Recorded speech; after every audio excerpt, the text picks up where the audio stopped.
एक गांव में एक राजू नाम का चोर अपनी माँ के साथ रहा करता था। एक दिन राजू की माँ उसे अपने पास बुलाती है। हाँ माँ, बताओ क्या हुआ। बेटा, तू कब तक चोरी करता रहेगा? ये काम तेरे लिए सही नहीं है। अरे माँ, क्या फर्क पड़ता है, मैं कभी भी पकड़ा नहीं जाऊंगा, आप परेशान मत होइए। बेटा, ये काम गलत है, ये तो तुम्हें भी मालूम है।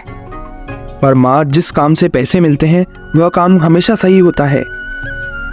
ठीक है बेटा, पर तू मुझसे एक वादा कर कि तू कभी भी झूठ नहीं बोलेगा। अरे माँ, पर इस पेशे में झूठ बोलना ही पड़ता है। मैं कुछ नहीं जानती, बस तू मेरी यह बात हमेशा याद रखना। ठीक है माँ, मैं आपसे वादा करता हूँ कि मैं जीवन भर कभी झूठ नहीं बोलूंगा। और ऐसा कहकर राजू नए शिकार को ढूंढने निकल जाता है।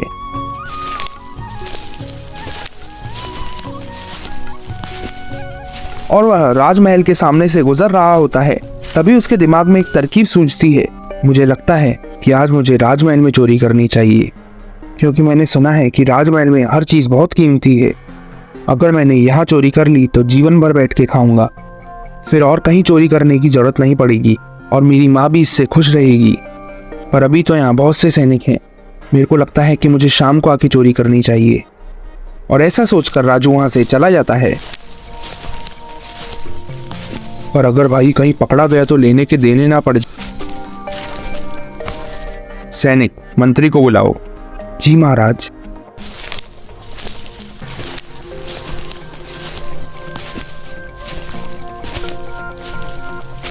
प्रणाम महाराज। प्रणाम। मुझे अपनी प्रजा का हाल जानने के लिए क्या करना चाहिए? महाराज, अगर आप प्रजा के बीच में भेष बदल के जाएंगे तो आप उनकी सोच जान पाएंगे। हाँ, तुम सही कह रहे हो। और राजा ठान लेता है कि वह शाम को भेष बदल के प्रजा के बीच में जाएगा। और शाम हो जाती है। चलो भाई, अब शाम भी हो गई है, अब चलते हैं राजमहल में चोरी करने के लिए। और राजमहल में राजा भी भेष बदलकर महल से बाहर निकल जाता है। और राजा कुछ दूर चलता है और वह राजू से मिलता है।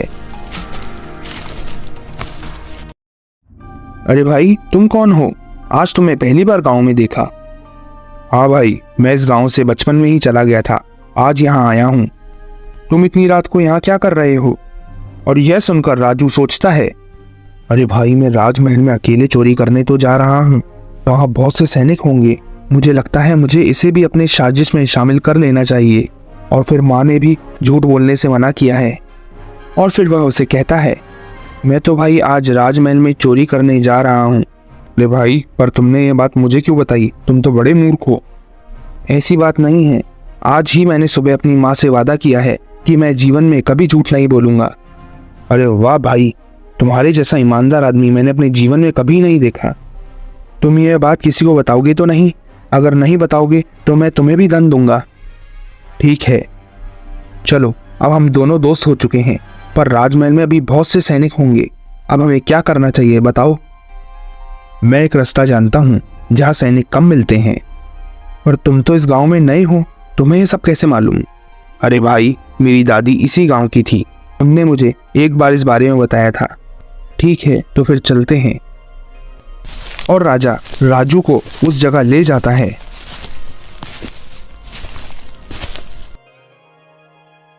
तुम तो ठीक कह रहे थे भाई, यहाँ तो कोई भी नहीं है। चलो, अब तुम यहाँ इंतजार करो, मैं जब तक राजमहल में चोरी करके आता हूँ। अरे भाई, पर तुम क्या चोरी करोगे? कोई कीमती सामान, जिससे मुझे आगे चोरी करनी नहीं पड़े। मुझे मेरी दादी ने एक बार बताया था कि राजा अपने कक्ष में एक संदूक रखता है जिसमें बेशकीमती हीरे हैं, तुम उसी को चोरी कर लाओ। अरे भाई, तुम्हारी दादी क्या राजमहल में पहले काम किया करती थी? वो तो मुझे नहीं मालूम, पर जल्दी करो। ठीक है। और राजू राजमहल में चला जाता है।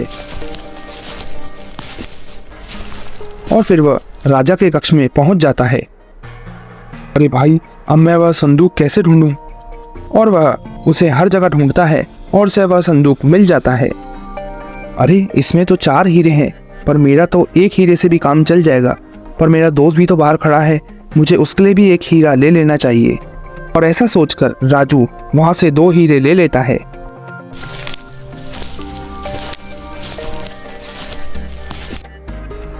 क्या हुआ, मिले हीरे? हाँ, मिल गए। उस संदूक में कितने हीरे थे? वैसे तो हीरे 4 थे, पर मैं उसमें से केवल 2 हीरे लेके आया। क्यों? क्योंकि मेरा तो एक हीरे से भी काम चल जाएगा और दूसरा हीरा मैं तुम्हारे लिए लेके आया हूँ। सच में तुम तो बहुत ईमानदार हो। धन्यवाद। और वह दोनों वहां से चले जाते हैं। राजू वहां से जाकर घर पर सो जाता है और अगले दिन राजू के घर पर सैनिक आते हैं।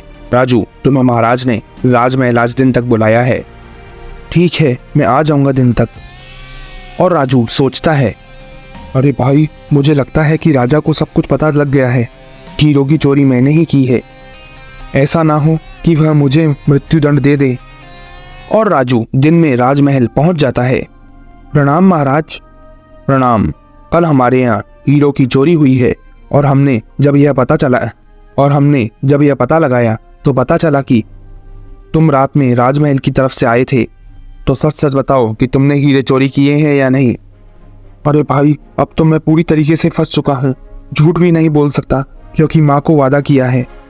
और राजू राजा से बोलता है, हाँ महाराज, चोरी मैंने ही की है, पर मैंने केवल उनमें से 2 हीरे ही चुराए हैं। एक हीरा मेरे लिए और दूसरा हीरा मेरे दोस्त के लिए। मंत्री जी, देख के आइए उस संदूक में कितने हीरे बाकी हैं। जी महाराज। और वह राजा के पास आकर सब कुछ बता देता है। नहीं महाराज, मैंने केवल 2 हीरों की चोरी की थी और 2 हीरे मैंने वहीं रख दिए थे। क्यों झूठ बोल रहे हो महाराज? ये केवल सजा से बचना चाहता है। नहीं मंत्री, यह सही कह रहा है। कल मैं भेष बदल कर नगर में गया था और मैंने ही इसका चोरी में साथ दिया था और इसने मुझे भी एक हीरा दिया था। राजू एक ईमानदार व्यक्ति है, पर तुम जिस पर आज तक मैंने इतना विश्वास किया, वही आदमी चोर निकला। सैनिकों, मंत्री को कारागार में डाल दो। और राजा राजू को इनाम में बहुत सा धन देता है और उसे एक नौकरी भी देता है।